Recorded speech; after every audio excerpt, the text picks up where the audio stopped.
Oke, perkenalkan kami dari kelompok 2. Di sini kami akan mempresentasikan tugas UTS mata kuliah manajemen proyek. Langsung saja di sini anggota kelompok, mulai dari saya sendiri, Daud Firdo, dilanjutkan oleh Jansen Trinidad, Patan Kevin Aditya, Arbianul Ilham Sanusi, Yosua S, dan Nelly Rianda Sarisnaga. Lalu latar belakang. Proyek pencarian bakat ini diinisiasi sebagai upaya untuk mengintegrasikan teknologi digital dengan kegiatan lapangan guna menyelenggarakan event yang inovatif dan terstruktur. Kegiatan ini memiliki dua tujuan utama, yaitu sebagai sarana hiburan sekaligus sebagai media pengembangan kemampuan teknis dan juga manajerial bagi para mahasiswa. Dengan dana sebesar 120 juta yang disetujui oleh ketua jurusan, yaitu AB, serta sejumlah dosen, proyek ini dirancang dengan durasi pelaksanaan selama 6 bulan. Pendekatan manajemen di sini menekankan pada integrasi, ruang lingkup, dan juga pengelolaan waktu yang efisien untuk mencapai target yang telah ditetapkan. Kemudian tujuan dari proyek ini. Tujuan dari proyek ini yaitu yang pertama menyelenggarakan 4 event pencarian bakat yang diselenggarakan di 4 kabupaten yang berbeda, termasuk satu event di kampus dengan standar operasional yang tinggi. Selanjutnya, pengembangan website yang interaktif, membangun dan menguji website dengan fitur-fitur seperti donasi online, tutorial, dan mekanisme feedback guna mendukung operasional event. Selanjutnya, penyusunan rencana bisnis. Penyusunan rencana bisnis yang berorientasi pada pengembangan jangka panjang dengan potensi transformasi. Proyek ini menjadi usaha yang menguntungkan dalam jangka waktu 2 tahun ke depan. Dan yang terakhir, optimalisasi, komunikasi, dan kolaborasi. Memfasilitasi komunikasi antara anggota tim melalui pertemuan online dan tatap muka yang terjadwal, guna memastikan setiap aspek proyek berjalan dengan sinkron. Lalu kemudian ruang lingkup dari proyek. Yang pertama ada pengembangan teknologi, meliputi desain, implementasi, dan juga pengujian website beserta fitur pendukungnya, seperti donasi maupun modul tutorial. Selanjutnya, penyelenggaraan event, perencanaan dan pelaksanaan 4 event pencarian bakat di lokasi yang strategis, dilengkapi dengan evaluasi pasca event untuk perbaikan yang berkelanjutan. Kemudian dokumentasi dan juga evaluasi, pembuatan laporan lengkap, video tutorial, serta dokumentasi rencana bisnis sebagai hasil kerja proyek. Dan yang terakhir yaitu outsourcing dan pengadaan. Pengadaan layanan dari pihak ketiga, termasuk dari vendor, untuk fitur donasi. Dan juga pembuatan video promosi serta pembelian hardware dan akses internet guna mendukung tim yang tersebar dalam beberapa lokasi. Selanjutnya akan dijelaskan oleh teman saya. Studi kasus 1, kelompok Anda terpilih untuk melaksanakan sebuah proyek yaitu menjalankan event pencarian bakat. Jadwal pelaksanaan event ini adalah dalam waktu 6 bulan dengan jumlah dana yang dibutuhkan adalah sebesar 120 juta. Ketua jurusan AB dan beberapa dosen sepakat untuk mendanai proyek ini. Salah satu dari anggota kelompok bertugas sebagai project manager, seseorang yang memiliki kemampuan, organisasi, dan kepemimpinan yang baik. Salah satu anggota kelompok Anda, A, adalah seseorang yang ahli dalam membuat website. A akan menjadi technical guy dalam proyek ini. 3 anggota kelompok lain, B, C, dan D menjadi tim inti dalam proyek ini. B adalah mahasiswa tingkat akhir yang sedang magang di Kabupaten X. C adalah mahasiswa dari jurusan manajemen dan saat ini posisinya sedang berada di luar kota. D adalah mahasiswa jurusan Anda, namun dalam waktu dekat berencana untuk pulang kampung. Rapat pembahasan proyek biasanya akan dilaksanakan secara online, namun pertemuan secara langsung atau tatap muka dapat dilaksanakan oleh project manager dengan anggota tim A dan ketua tim jurusan AB. Kelompok Anda mendapat tugas untuk membuat sebuah website dan mengujinya dengan cara mengadakan 4 event pencarian bakat di 4 kabupaten yang berbeda. Anda akan mengevaluasi dan melakukan perbaikan dari website tersebut setiap kali satu event selesai. Anda juga membuat rencana, meningkatkannya, dan memberikan rekomendasi atas hasil dari proyek tersebut, sehingga bisa berlangsung sukses. Selanjutnya, dari budget yang diberikan, 50 juta dapat digunakan untuk membayar Anda dan anggota kelompok. 30 juta dapat digunakan untuk biaya transportasi dan perjalanan, 20 juta untuk pembelian hardware dan software, sementara sisanya dapat digunakan untuk mengorganisir event, konsultan, dan pengurusan hal-hal lain. Kelompok Anda berencana untuk menyelenggarakan 4 event pencarian bakat dalam waktu 4 bulan, termasuk satu event yang akan diselenggarakan di kampus Anda. Mengingat semester baru dimulai, maka event pencarian bakat akan dilaksanakan menjelang akhir semester. Di setiap event akan disediakan snack dan konsumsi dan juga hadiah bagi para pemenang. Untuk itu, Anda merencanakan budget 10 juta yang akan digunakan di setiap eventnya. Salah satu fitur yang ada di website adalah fitur untuk menerima donasi atau sumbangan untuk kegiatan ini, walaupun Anda sendiri tidak yakin akan ada yang memberikan donasi. Kelompok Anda akan membuat video pendek yang berisi tutorial cara menggunakan website dan juga cara memberikan saran terkait event yang akan diselenggarakan. Setelah melakukan pengujian terhadap website dan menerima kritik dan saran dari pengguna, Anda akan membuat perubahan dan mendokumentasikannya untuk proyek selanjutnya.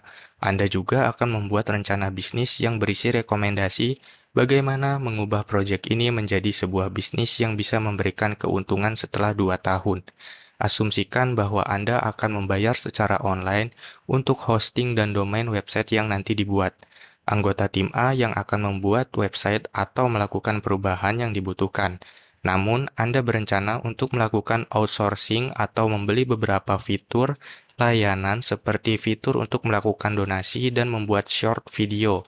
Anda juga berencana untuk membeli laptop dan akses internet kepada anggota tim lain yang berada di lokasi lain, sehingga mereka tetap bisa melakukan komunikasi dengan lancar dengan Anda dan anggota tim lainnya. Project Manager dan Ketua Jurusan AB akan untuk menghadiri setiap event secara langsung, dan juga Anda rencana untuk mengadakan rapat secara langsung dengan anggota tim lainnya. Kemudian untuk tugasnya yaitu ada 5. Yang pertama, apa yang akan kelompok Anda lakukan untuk mengumpulkan kebutuhan atas proyek yang akan dilaksanakan. Tuliskan minimal 5 kebutuhan teknis dan 5 kebutuhan non-teknis dalam bentuk traceability metric. Serta buatlah juga minimal 5 pertanyaan yang akan Anda tanyakan kepada sponsor dari proyek ini. Tugas yang kedua yaitu membuat project scope statement menggunakan template yang telah disediakan.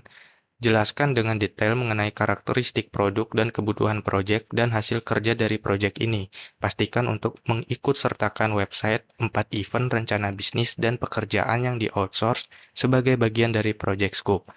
Tugas yang ketiga yaitu membuat work breakdown struktur untuk proyek tersebut, minimal sampai level 3 atau 4. Gunakan template yang sudah disediakan. Yang keempat yaitu gunakan WBS yang dibuat pada tugas nomor 3 untuk membuat Gantt chart. Durasi dan dependencies tidak perlu dituliskan pada Gantt chart, dan judul dari kolom harus terlihat. Tugas yang kelima yaitu membuat strategi untuk melakukan validasi terhadap scope dan kontrol terhadap perubahan, dan jelaskan secara singkat. Selanjutnya, untuk jawaban soal yang pertama yaitu kebutuhan teknis. Di sini ada penjelasan kebutuhannya. Yang pertama yaitu FRT1, Develop Website with Donation Feature. Website ini harus memiliki fitur donasi untuk mendukung pendanaan event. Test case-nya, verifikasi bahwa fitur donasi berfungsi dengan baik. Kemudian yang kedua yaitu implement hosting dan domain. Hosting dan domain harus dipilih dan diimplementasikan dengan baik. Test case, pastikan hosting dan domain aktif dan dapat diakses. Yang ketiga yaitu create registration and judging features. Website harus memiliki fitur pendaftaran dan penilaian peserta. Uji fitur pendaftaran dan penilaian peserta. Yang keempat yaitu develop video tutorial for website usage. Video tutorial harus dibuat untuk memandu pengguna. Test case, verifikasi bahwa video tutorial informatif dan mudah dipahami. Yang kelima yaitu purchase hardware, laptop, and software. Laptop dan software diperlukan untuk mendukung project. Test case, pastikan hardware dan software berfungsi dengan baik. Kemudian di sini untuk test case dokumennya yang priority yang paling tinggi yaitu ada di FRT1 yaitu Develop Website with Donation. Kemudian yang kedua yaitu Implement Hosting and Domain. Kemudian yang ketiga yaitu Create Registration and Judging Features. Dan untuk Develop Video itu termasuk ke dalam priority yang medium. Serta Purchase Hardware, Laptop, and Software juga ke dalam priority atau prioritas yang medium. Selanjutnya di sini ada kebutuhan non-teknisnya. Yang pertama yaitu organize online and offline meetings. Koordinasi tim harus dilakukan secara online dan offline. Test case, pastikan rapat berjalan lancar dan efektif. Yang kedua yaitu provide regular progress report to sponsor. Laporan progres harus disampaikan secara berkala kepada sponsor. Test case, verifikasi bahwa laporan diserahkan tepat waktu. Kemudian yang ketiga yaitu create detail timeline for 4 event. Jadwal event harus dirancang dengan detail. Test case, pastikan timeline sesuai dengan rencana. Yang keempat yaitu monitor and report budget usage. Penggunaan budget harus dipantau dan dilaporkan. Test case-nya verifikasi bahwa budget digunakan sesuai rencana. Yang kelima yaitu arrange snack and prize for participant.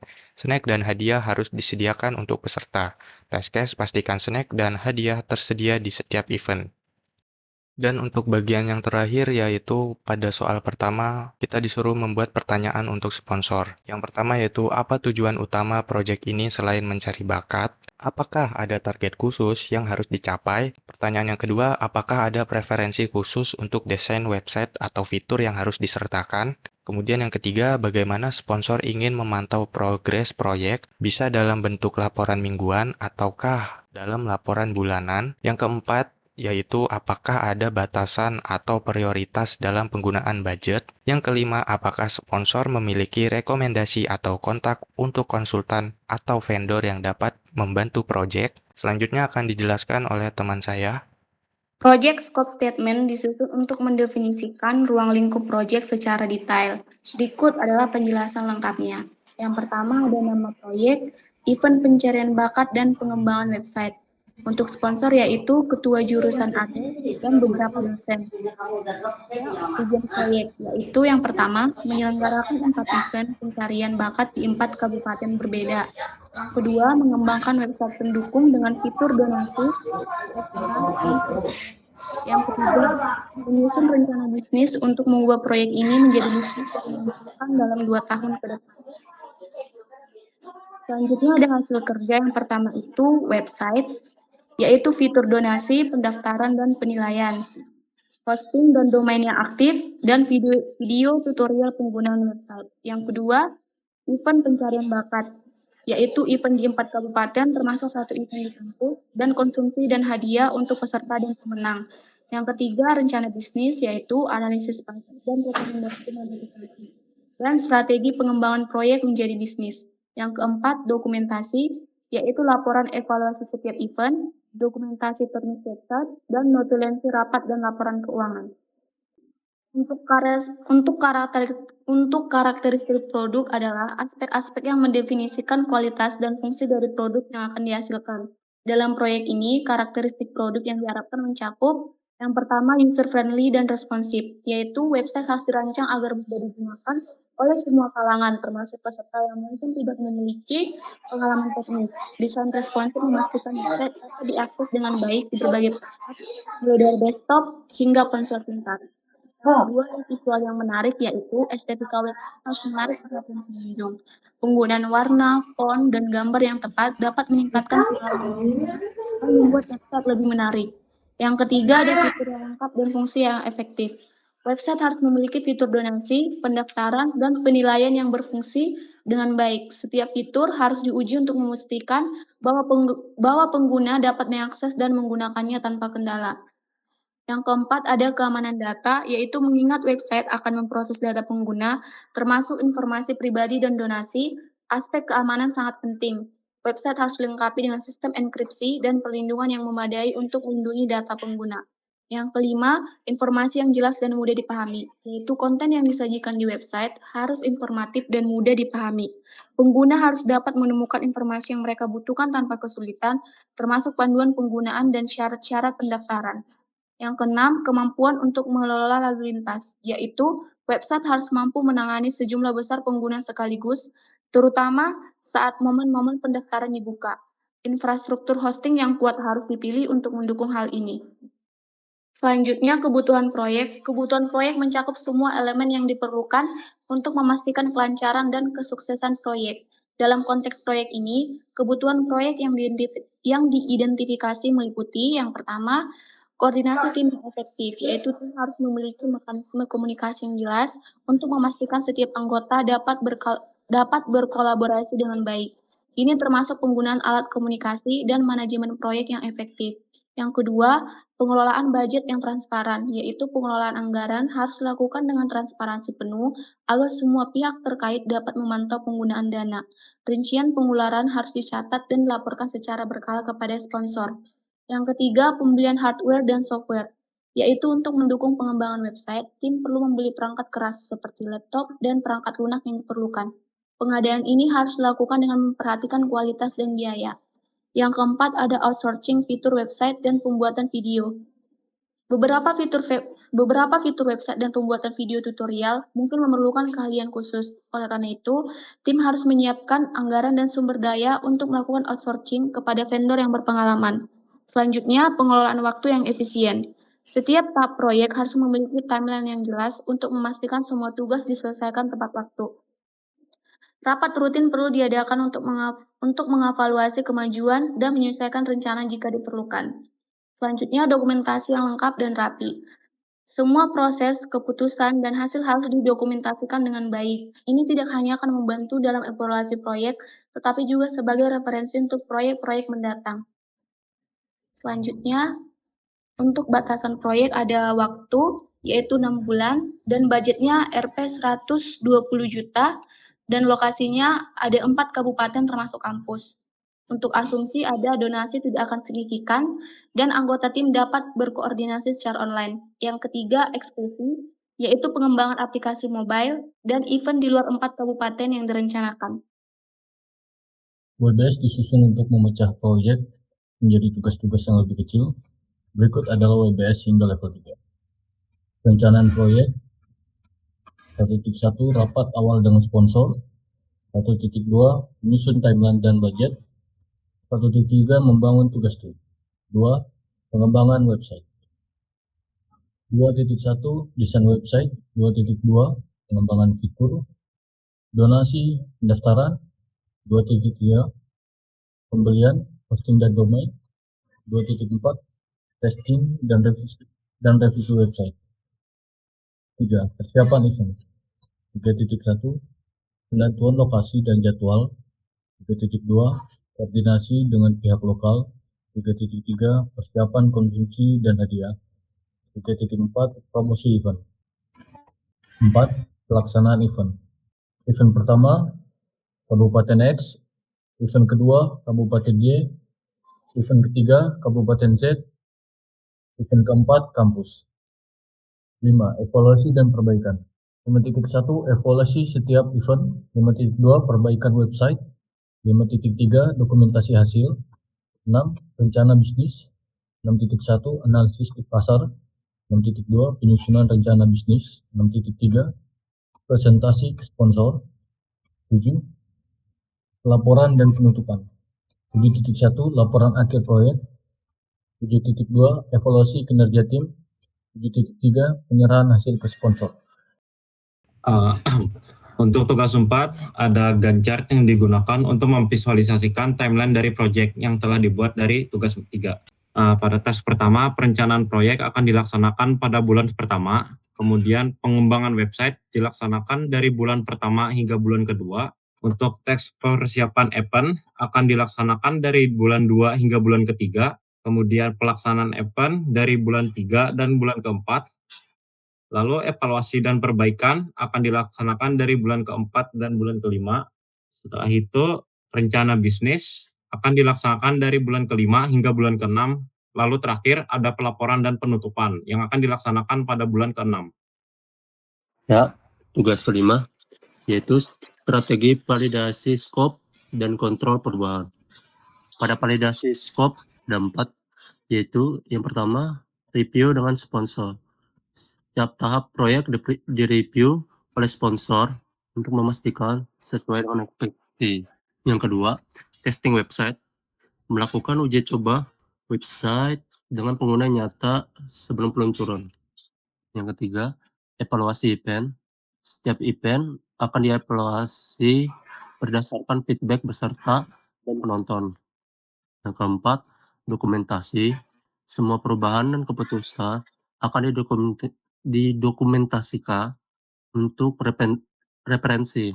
Pada kontrol perubahan ada 4. Yang pertama, change request form. Setiap perubahan harus diajukan melalui formulir resmi dan disetujui oleh sponsor. Yang kedua, ada rapat rutin, rapat mingguan untuk membahas progres dan perubahan yang diperlukan. Yang ketiga, prioritisasi. Perubahan akan diprioritaskan berdasarkan dampaknya terhadap timeline dan budget. Yang keempat, komunikasi transparan. Semua perubahan akan dikomunikasikan ke seluruh tim dan sponsor. Kesimpulannya yaitu, secara komprehensif, pentingnya manajemen proyek dalam konteks organisasi modern, di mana kompleksitas dan dinamika lingkungan bisnis semakin meningkat. Dalam latar belakangnya, dijelaskan bahwa manajemen proyek adalah disiplin yang melibatkan perencanaan, pelaksanaan, dan pengendalian berbagai sumber daya, termasuk waktu, biaya, dan tenaga kerja. Untuk mencapai tujuan yang telah ditetapkan, proses ini tidak hanya sekadar menyelesaikan tugas, tetapi juga mencakup pengelolaan risiko, pengendalian kualitas, dan pemenuhan harapan pemangku kepentingan. Keberhasilan suatu proyek sangat bergantung pada kemampuan tim untuk berkomunikasi dan berkolaborasi dengan baik. Komunikasi yang efektif antara anggota tim, serta antara tim dan pemangku kepentingan, menjadi kunci dalam mengidentifikasi masalah sejak dini dan menemukan solusi yang tepat. Sekian presentasi dari kami. Terima kasih yang sudah mendengarkan dari awal sampai berakhir. Mungkin ada beberapa kekurangan, tetapi kiranya presentasi ini dapat membantu teman-teman yang sudah menonton. Sekian dari kami. Terima kasih.